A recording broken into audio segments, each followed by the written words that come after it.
قرب قیامت میں اللہ کے نبی صلی اللہ علیہ وسلم نے فرمایا قرب قیامت کی ایک علامت یہ ہے کہ لوگ زمین میں دھنسیں گے۔ اور عائشہ رضی اللہ عنہ فرمانے لگی یا رسول اللہ کیا جب اس امت کے اندر بھی ہوگا؟ فرمایا ہاں، اس امت کے اندر خسف بھی ہوگا، چہروں کی شکلیں بھی بدل جائیں گی اور آسمان سے پتھر بھی برسیں گے۔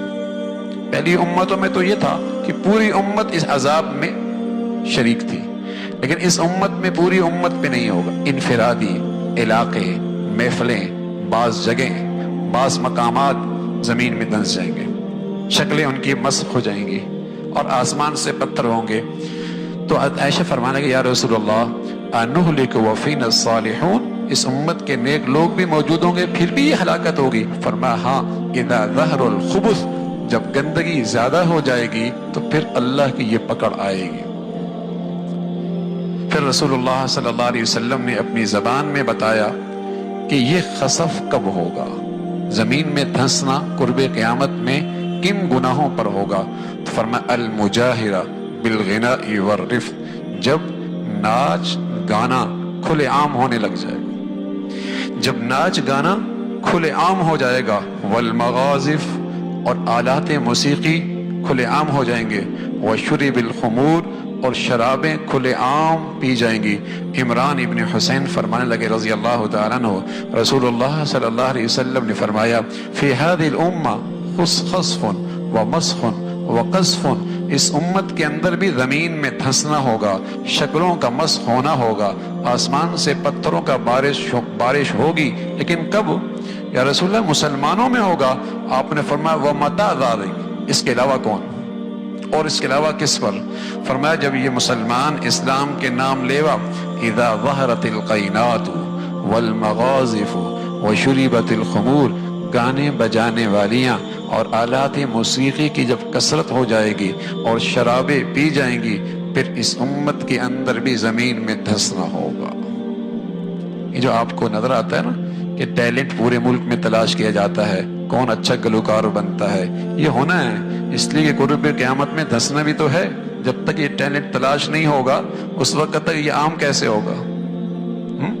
ٹیلنٹ تلاش کیا جاتا ہے نا، اور دانشگاہوں کے اندر، تعلیمی گاہوں کے اندر بھی کلاسز دی جاتی ہیں۔ اس نسل کو اب اسی کی ضرورت رہ گئی ہے، ناچتا کہتا ہے، گاتا کیسا ہے۔ پہلے میں اپنے بچوں کو اللہ کا نام سکھاتی تھی، اور جب وہ گنگناتا ہے تو کہتے ہیں بچے میں ٹیلنٹ بہت ہے۔ جب وہ گنگناتا ہے اماں کے سامنے ناچتا ہے، ٹیلنٹ بہت ہے۔ پہلے مائیں بسم اللہ پڑھاتی تھی، اللہ کا نام سکھایا کرتی تھی، اللہ کی بات سکھایا کرتی تھی، پوری کوشش ہوا کرتی تھی ماؤں کی کہ بچے کی زبان سے سب سے پہلے اللہ کا نام لے، اور اللہ کرے اس کی برکت سے آخری کلمہ بھی اللہ کا نام کا ہو اور اللہ کے نبی کی بشارت ملے کہ سیدھا جنت میں چلا جائے۔ لیکن اب کیا ہے؟ مائیں بچوں کو جب سینے سے لگاتی، چھاتی سے لگاتی تو ان کی تربیت کرتی تھی، حسبی ربی جل اللہ ما فی قلبی غیر اللہ نور محمد صلی اللہ لا الہ الا اللہ لا الہ الا اللہ، دودھ پلا رہی ہوتی اور ان کے کانوں پہ ہاتھ رکھ کے انہیں یوں لوریاں دے رہی ہوتی، اور ان کے زبان سے یہ الفاظ ہوتے تھے تاکہ بچے کے دل کی دنیا میں یہ چیزیں نقش ہو جائیں، اور جب وہ زبان کھولے تو اللہ کا نام لے، زبان کھولے تو اللہ کا نام لے، اللہ کا نام لے۔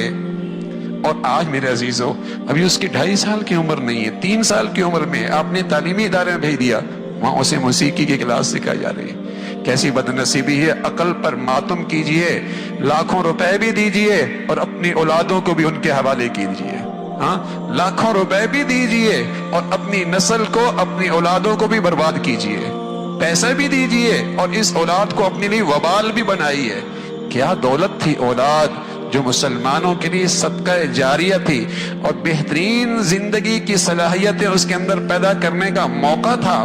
کیا بڑی دولت تھی کہ مسلمان اس میں سرمایہ کاری کرتا، اپنے وسائل لگاتا، اپنی صلاحیتیں لگاتا، اپنی توجہ دیتا، تاکہ اس سرمایہ کاری سے ایسی چیز بنے کہ کھربوں سال کی زندگی میں اس کے لیے صدقہ جاریہ بنے، اور دنیا کے چند ٹکوں کی خاطر اس کی آخرت بھی برباد کرتا ہے اور اپنی بھی آخرت برباد کرتا ہے، اپنی بھی آخرت برباد کرتا ہے۔ تو رسول اللہ صلی اللہ علیہ وسلم نے فرمایا اس امت میں خسف ہوگا جب آلات موسیقی اور گانا بجانا اور ناچنا عام ہو جائے. شریف گھرانوں کی عورتیں، ہاں شریف گھرانوں کی شادیاں، وہاں بھی اسٹیج اب سجتا ہے، جہاں ان کی نسلوں میں کبھی تصور بھی نہیں تھا کہ ان کی شادیوں کے اندر بھی اسٹیج پہ یہ سب کچھ ہوگا، لیکن ہو رہا، یہ سب کچھ ہو رہا ہے اور آگے بڑھتا چلا جا رہا ہے.